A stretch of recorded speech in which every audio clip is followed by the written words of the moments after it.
For your interest, I'm flattered. This has been a hobby of mine for a while, and I think what I'm most grateful for is the way the stone tends to come out, kind of decide for itself. So this our living room, is really my design studio. And so over here, I've got pretty much what I always have. Is generally I have three pieces sitting on this shelf. This piece is my most recently finished. This is Yuku. This middle piece is similar, not exactly, but it's also rainbow alabaster. And it's a piece that I haven't quite, I'm almost pretty sure what's inside of it. It's been sitting there now for a little while, and so I like to have a piece that's it's just raw, and I get an idea. And then this piece over here is just a really beautiful piece of honeycomb calcite. All of these pieces, by the way, are mined in a place near Vernal, Utah. I'll talk more about this yellow one in a moment. But again, what I like about stone is actually evident in all three pieces, is that depending on how thin you make the back, more light comes through that honeycomb calcite. And here, Yuku, it's all the same stone. When you sand it smooth, all this beautiful movement, the alabaster, the color of the alabaster, the rainbow, comes out. Nice lines here. But if you don't sand it smooth, it stays the color that it is here, this white, as it would be in a natural state. If you just walked on a desert and you saw a lump of this white stone, you wouldn't really think there's much there, but once you smooth it, you get all this nice color. So this piece actually has taken a long time to do, because it sat in the backyard for almost 2 years before I could figure out what was inside of it.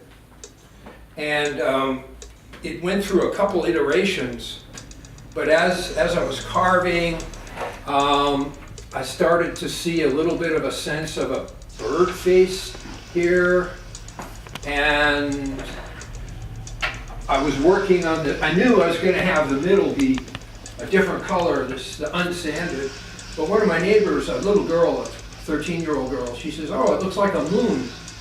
And so I decided that's what it's going to be. And so this is Yuku. And the legend of Yuku. Yuku is a selfish bird. She gave birth to a luminous egg, but she kept it to herself so she could be the only one to hunt at night. Other animals were terrified. Trickster coyotes snuck in during the day when Yuku was sleeping, stole the egg and freed it to the heavens. And so that is why you still to this day hear the owl in the highest part of the tree, hooting sadly for her lost daughter, the moon.